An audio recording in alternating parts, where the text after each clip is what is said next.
Welcome to Veterans Chronicles. I'm Greg Columbus.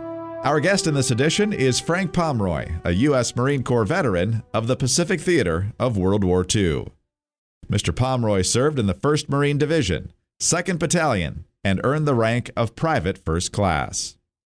Having served in the Guadalcanal campaign earlier in the war, as we mentioned in a previous podcast, Mr. Pomroy had already faced brutal fighting by the time he got to the island of Peleliu in 1944. Despite his experience, nothing could have prepared Pomroy for the intensity of the warfare he was about to endure. Interestingly, Pomroy did not have to be at the Battle of Peleliu. Despite having an opportunity to go home, he chose to stay and fight. You know, I went on over there and to do some fighting, and I thought, well, I wouldn't mind doing another one. And so I said to John LaCroix, a good friend of mine, John was a replacement that came in on Guadalcanal, and he couldn't be in the drawing because you had to have formed the company at that time. And they were sending 25% of the guys home because the replacements were coming in. Schichter and those guys were replacements coming in. So I just decided I'd like to make one more landing, and so I said to John, come on, let's take a walk. He said, well, aren't you going to stay for the drawing? I said, no, I don't want to. I'd just soon do one more. So we took a walk and went down by the beach and come back a couple hours later. And this sergeant of mine said, Frank, I thought where were you? He said, for the drawing. I said, oh, we just took a walk, and I said, I didn't want to be in the drawing. He said, well, I thought you were on duty, guard duty or something. He said, so I drew for you. I said, okay. And I said, well, I don't want to know what the ticket is, if I won or I didn't or what. And he thought for a minute, well, I think I did have a winning ticket because I was thinking. And I said, what if I have one? I said, do what you want with it, give it to somebody else. Well, anyway, I just left, and I made the Peleliu landing, even though I didn't. I could have won. I told him I didn't want to know what the ticket said or not that he drew for me. So, but he thought I was off on duty, and so he wanted to make sure that I was in the drawing. But I don't know. Anyway, so I went to on the landing. We went down to Guadalcanal, up around the Japanese area, up on the White River and all the territory they had, and did all our maneuvers and what have you. Went out on the amphibious tanks, and the one we had kept stalling out there, stalled twice. And we were chewing out the crew and laughing. We would have this thing working. But then they told us, oh, this is going to be very short, quick, over with, and it won't be that bad because it would be very fast. 2 or 3 days at the most, you'll be coming back here to Pavoo. So anyway, I decided not to get in the drawing, and I probably rolled the dice once too often, but you do those things. For what reason, I don't know. On his way to Peleliu, conditions for Pomroy were less than ideal. Here he describes what life was like on board an LST on the way to the island. We were put on an LST. The first wave were on the LSTs because what we would do is when they were going to make the landing, you would go down below, get in the tank, and you were going to be the first wave. Because the only thing that can get into there was a amphibious tank. And there were other troops that were on transports that went in. So the fellows that were going to be in the first wave, which we were in, we were left aboard the LSTs. Now, this was a trip of a couple of 1,000 miles, and the LSTs left Guadalcanal before the rest of the ships because they were slow, and the rest of the ships would catch up to us. And we had these big, long pontoons they had welded together on each side that were chained there, and that would be going in as a dock that they were going to use, later on.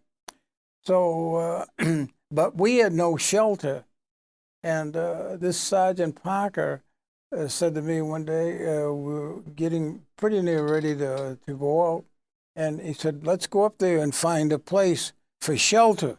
So we picked out there were two trucks with 10-wheeler trucks, and we took a canvas off of one truck and put it underneath it, and that truck didn't have anything that had to be really covered. There was boxes of something.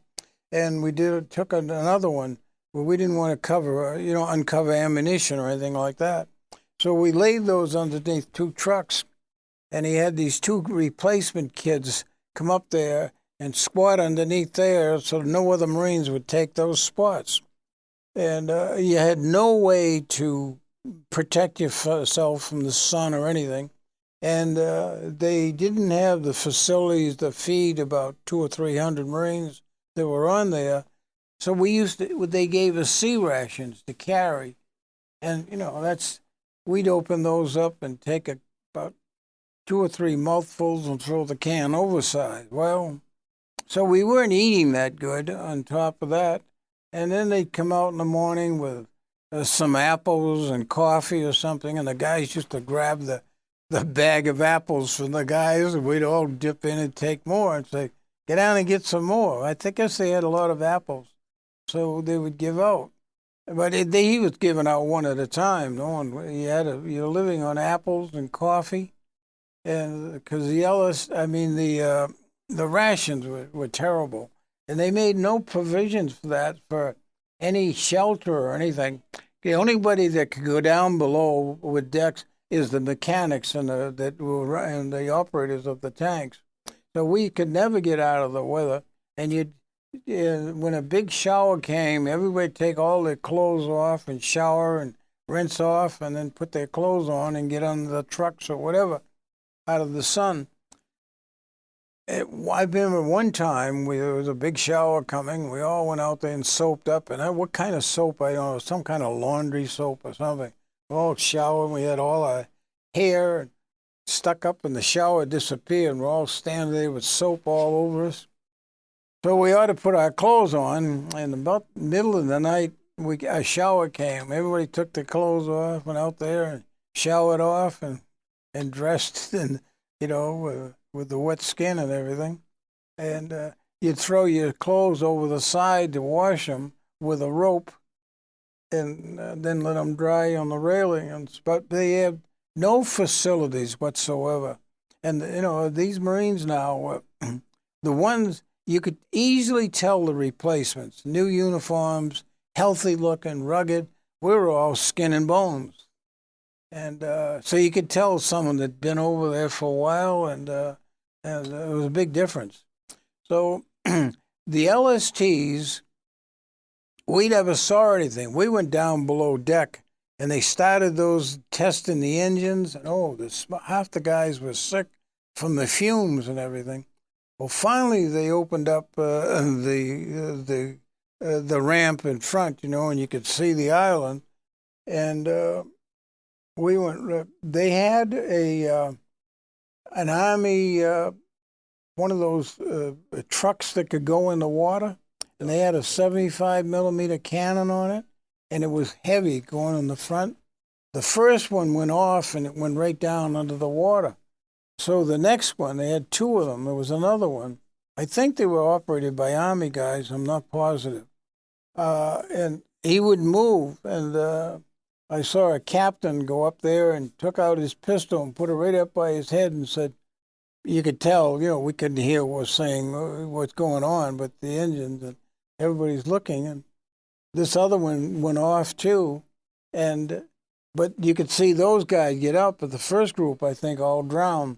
And there were just too much steel sticking out over, and they'd go down with the amphibious tanks. And then we drove the amphibious tanks out, and you'd get down, and they'd pop right up, even though they were metal. But a lot of it was aluminum, of course. And they had extra shields on the side to protect the treads on the side of the tank, and maybe of course, when I was over there last year, I could really examine them, and there's about a quarter of an inch of steel extra for machine gun bullets. Wouldn't damage the tracks. After choosing to stay and enduring brutal conditions aboard the ship, Pomroy had to ready himself for the invasion of Peleliu. He will share that story when we come back. I'm Greg Corombos, and this is Veterans Chronicles. Welcome back to Veterans Chronicles. I'm Greg Corombos. Our guest is Frank Pomroy, a U.S. Marine Corps veteran of World War II. After passing up a chance to go home and choosing to keep fighting in the Pacific, Mr. Pomroy describes the landing on Peleliu and the bloodshed that followed. We went out, and went out there and got in the line because you had to have a perfect line. And what they would do, the first wave would drop us off, and then they had to go out and pick up the next wave, and those guys were getting off of the transports. They're in boats or barges, and then they'd have to climb from there into the amphibious tanks and then go over the reef. And that's how they got the Marines in. So it was slow getting the second wave in, and we were on the beach, just being pounded. Guys were getting shot up. And the operative of our tank said, look, there's a machine gun nest just to the right of us. He said, we're there, and this particular tank only had a little room for us. There were only several of us because they had a 75 millimeter cannon on the front. And he said, I'll try to blast that out of there. And but we couldn't move because the whole beach was being covered by all of this. I never realized till I went back to see. You could see the whole beach where the 1st Regiment was landing, and we were really being pounded. And if you didn't stay in that little hole, he gave us, he said, I can give you 30 seconds or a minute to dig your holes and get under cover. He said, then I got to back up. And I looked, and there was 3 bodies in the water. And I realized that they could, from their uniforms and everything, one of them was a kid that we told him to stick with us. And we came out of the tank, and we immediately jumped off the side. You don't go down the ramp. That's too many steps. So we jump off to the side, and I think that these fellows, not having that, went down the ramp the whole distance, then made their turn. But there were 3 of them laying dead in the water, their bodies. And I could see this young kid. He was facing up, and the others were dead, but they were killed immediately. And so the tank operator said he was going to back out, and I kept doing this, and you could, with the noise and everything, they kind of understand. I kept doing this, and he looked back there, and there were these 3 bodies in the water. So he angled his tank and backed out. Otherwise, he'd have gone over them. But you couldn't move hardly a finger or anything. Finally, John LaCroix went to turn over, and his hand up in the air, and he got a bullet right through his hand. And John said, bend your my hand for me. I said, well, no, I'm going to try to set up a machine gun. I pushed away some of the sand, and so I'd have a path to fire. And he got a little irritated. What do you mean you're not going to back up my hand? I said, you can patch up your own. I said, you can still stick here. You still got one good hand. And he and I had a little argument. and I said, well, if you want to go aboard a hospital ship, the next tank comes in, get aboard it. I said, you can join us later on. But I was hoping he'd say, yeah, I'll stick around. But so I was left without anybody as assistant gunner. So the sergeant says, come on, we got to get up out of here. He said, this artillery will kill us all if we don't get up out of here. So we I had to take the whole machine gun. It was an air-cooled machine gun. I had to take the tripod and the barrel and everything and drag that. And I was one of the first ones up, and all of a sudden they were rushing ahead of me. And then a big barrage hit on this draw. Several guys were killed. You had to just go by them. You couldn't stop. And we got beyond it, we got up near the airfield, and I had no ammunition, no belts or anything. So I get up there, and then Bill Holman a good friend of mine. He said, Frank, you need an assistant gunner. I'll be your assistant. I said, yeah. So I said, the first thing, Bill, we got to get some ammunition. So Bill went running down the beach, and not the beach, along this airfield where we just stopped. And there was a couple of belts there. Someone had got shot or something and dropped them or too heavy. He brought them back, so we had 2 belts of ammunition. Despite making it to the beach and finding an assistant gunner, Pomroy was not out of harm's way yet. His next challenge was a face-off with Japanese tanks. We no more got settled in a very short time, and we're on a little ridge like this, and the airfield sort of ended, and then there was a drop. And so our bodies were at an angle, and we could stick our heads up, and we set the machine gun up. Then somebody hollered tanks, and we looked out. There were about a dozen tanks running across the airfield, hell-bent for election. And so we were firing it. There was one coming right at us, and we kept firing. And I was trying to knock off a track, and didn't quite work. And then I concentrated on the superstructure, thinking there's got to be some opening that the tank drivers hoping to hit that. Didn't happen. So I kept firing at the treads. Well, he was coming right at us. So Bill Holman said, Frank, why don't we roll out of the way just before the tank gets within 15 to 20 feet of us? And we did. We rolled out of the way. The tank came right at the machine gun and crushed it. And then it got stuck down in the gully behind us. And the Jap opened up the cover of the tank, and I guess they were going to try to get out. As one Marine had dashed up on the side, and he tossed in a hand grenade, and so it killed any occupants who were inside. We thought it might blow. But on the outside, there was a barrel tied to it, like a 55-gallon drum, and there was a Jap in there. You could see the Jap was dead. He had got fired on. And so they wanted some infantry, apparently, to get to the beach once they got, and they were very short distance, from where we were at the airfield. They only had to go several hundred feet, maybe 1,000 feet, and they'd be at the beach and could have raised hell. But they stopped all of the tanks, and there was a bazooka operator next to us. I don't know who he was, and he had a loader, and the 2 of them, they knocked out 2 tanks.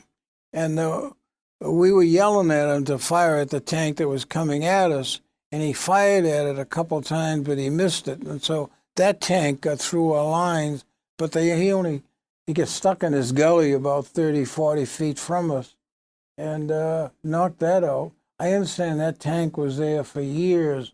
It's not there now because I went down that area. And anyway, that calmed things down. And I guess I didn't see them, but there were a lot of Jap infantry going to follow them, started following them from the other side of the airfield. And then they retreated back when the tanks were knocked out. Their one, you might call it a banzai charge. They were going to make one desperate charge behind the tanks. When the tanks got, they pulled back all those Japanese. So we stayed there that night, and we thought maybe the Japanese might come through. And they did a few areas that we heard some shooting, but it was rather overall quiet. We will be back with more of Frank Pomroy's story from Peleliu after a quick break. I'm Greg Columbus, and this is Veterans Chronicles. Welcome back to Veterans Chronicles. I'm Greg Columbus. Our guest in this edition is Frank Pomroy, a U.S. Marine Corps veteran of World War II. On the second day of the Battle of Peleliu, Frank Pomroy was ordered to cross the airfield toward Bloody Nose Ridge, and we pick up his story that morning. First thing in the morning, they told us we had to cross the airfield, and that we wouldn't be able to run because you wouldn't make it. You'd be out of gas if you tried to run the whole distance. So we had a sort of a fast walk or a trot, and you could see all the Marines, approaching the other side. And as we got close, then we all did jump into, because there were a lot of guys being killed the Japanese were firing artillery and everything else as we crossed. We finally got to the other side, and it sort of cleared up. I think we were fairly close to the Japanese anyway. And then, I guess, 15 minutes, they said, well, we've got up that ridge up there, and that was Bloody Nose Ridge that we were going to attack. So we started through, and we were running through a landmine, and I could see these little yellow tops they were like bombs or something, and they must have had them so that they could walk through. But if you were running through, you couldn't spot all these.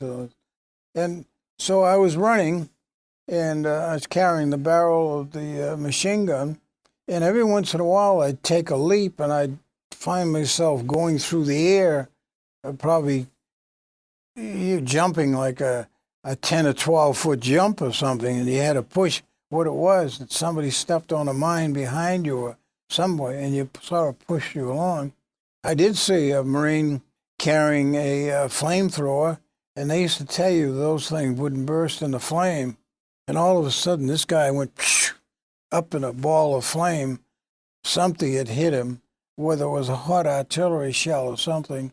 Anyway, he went down, and finally we got across this minefield, completely across it, and we were approaching this Bloody Nose Ridge.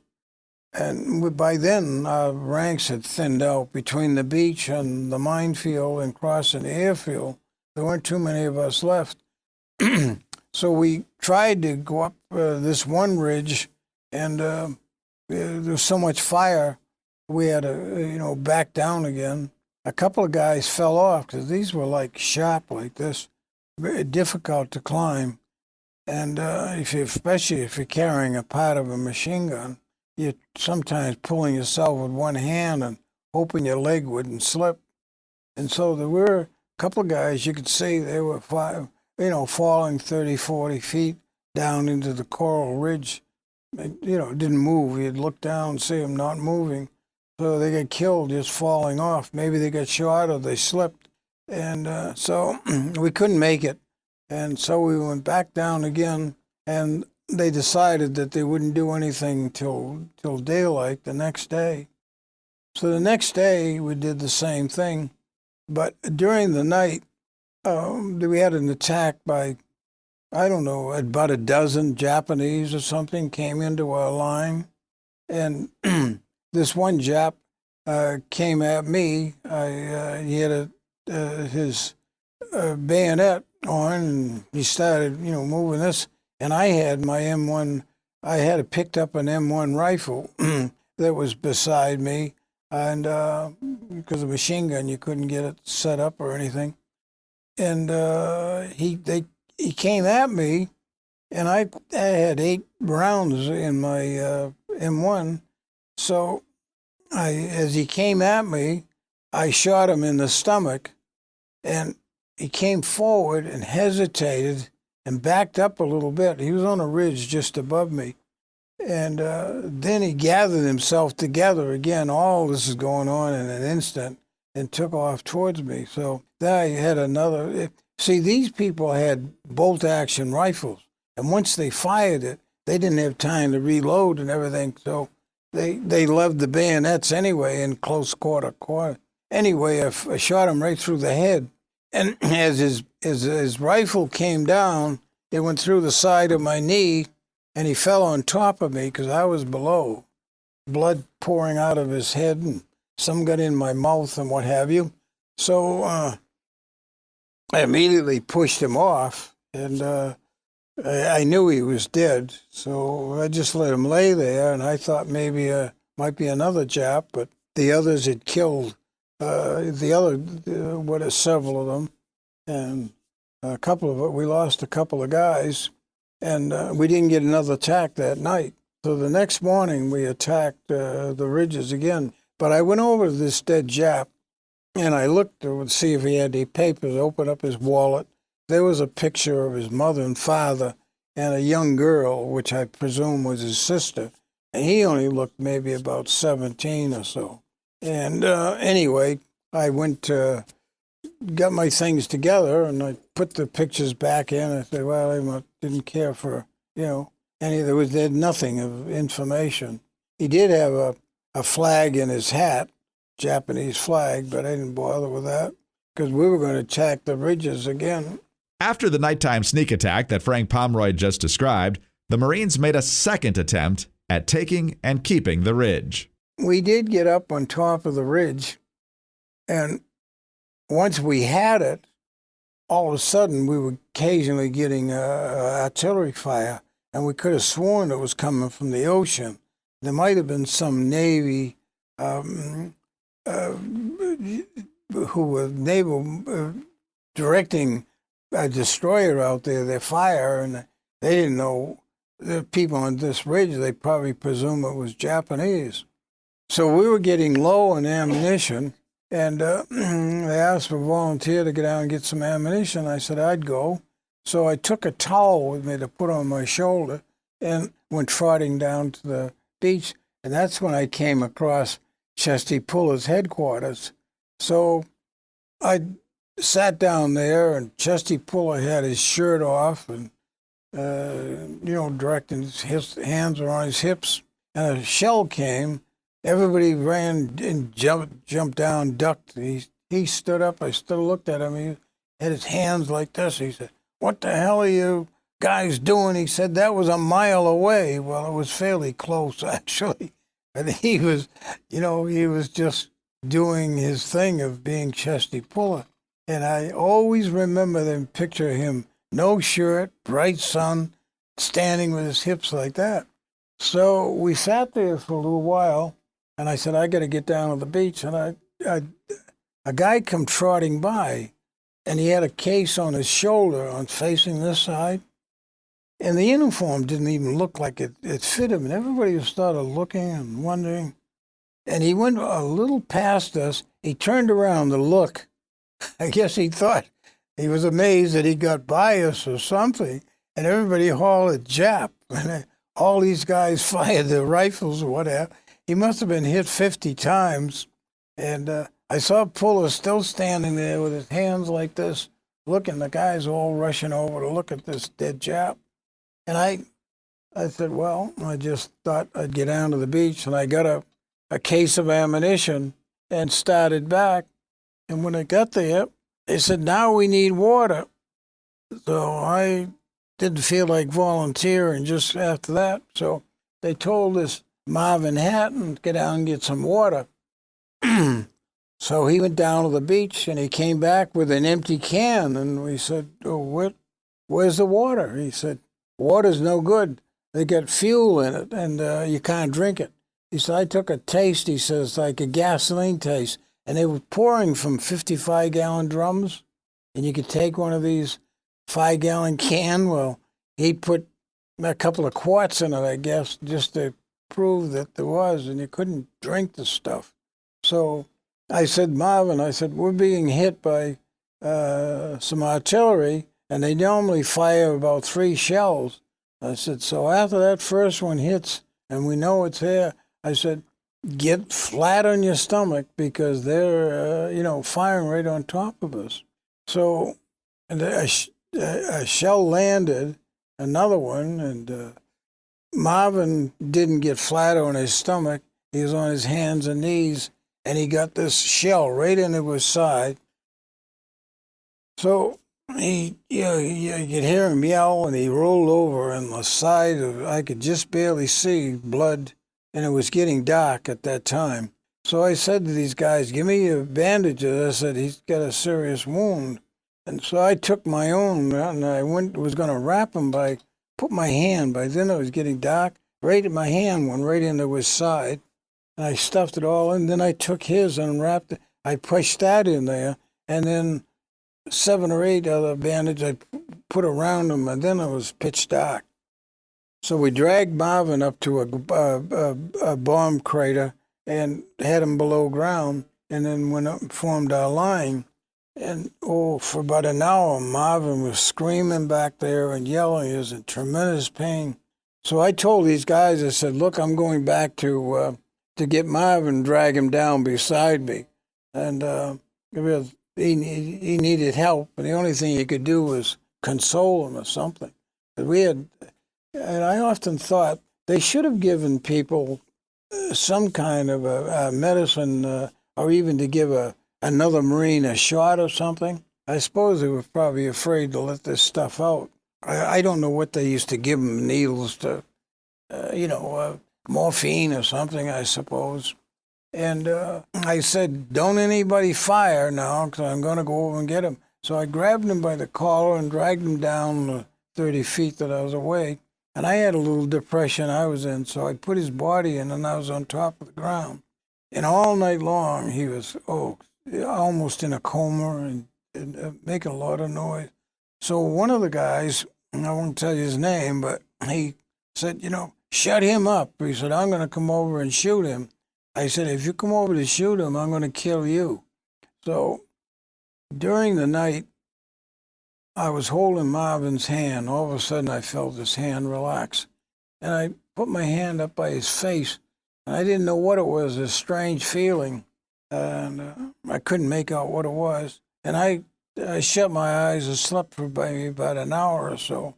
It was daylight, and the first thing I did is jump up where Marvin was, and his face was all these shells all over his face, these little things like this, all chewing at its flesh. I pulled one off. You could see that you pull the skin off and everything. So I cut one of his dog tags and opened his mouth up just a little and shut it real tight. I didn't want him, so they could identify him. And lo and behold, he was missing in action, and I don't know why they wouldn't have found the one on his neck and the other one in his mouth. From running into Louis Chesty Puller to easing his friend Marvin Hatton in his final moments, Frank Pomroy has many vivid memories from the Battle of Peleliu. Despite a long campaign, the 1st Marine Division and Frank Pomroy were not out of the woods just yet. Pomroy had one last intense encounter with a pair of Japanese soldiers, an encounter he describes in powerful detail. I was alone by myself that morning and that afternoon, and a plane went over, an American plane, and I thought, gosh, these guys have got carrying bombs or napalm, and so I had enough strength to go out, and I I cleared all, and I made big figures about a foot wide of Semper Fi on the ground, because I figured the Japanese were on the ridges looking down, wouldn't even know what that meant. So next time this plane came over, I saw him dip his wings, and when he got over the other side, he dropped some napalm, whether there were Japs on the other side or some target. And he flew over a couple of times. And it was getting dark, and I had picked this spot because I had a big piece of coral that I could hide behind. And I had 13 hand grenades. I laid 12 of them on the rocks, one on my belt, the left. And I had a 30 caliber M1, and I had a carbine, and I had a 45 pistol. And I had ditched my machine gun because I couldn't carry the ammunition and a machine gun, and I thought those were better weapons. And it just got daylight, and I could hear some chattering or talking. And I woke up. I was in a little bit of a sleep, I guess. And I could tell it was Japanese, and I couldn't even see them yet. And they came around this big sort of piece of coral on a pathway. I thought it was a dried-up river or something.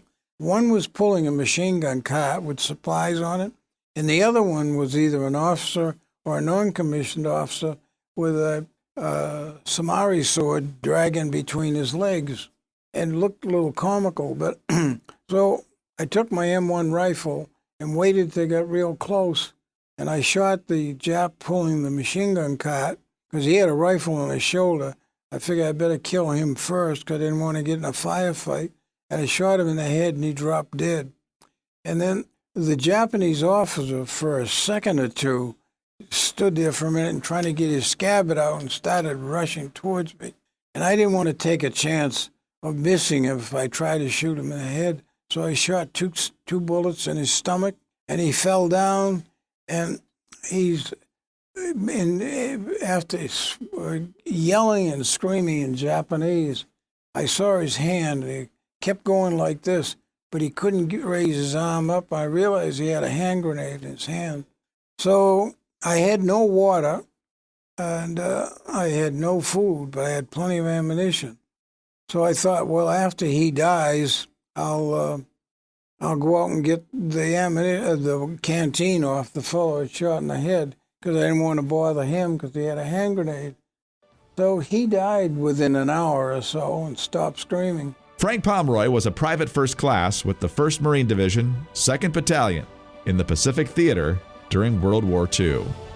I'm Greg Columbus, and this is Veterans Chronicles.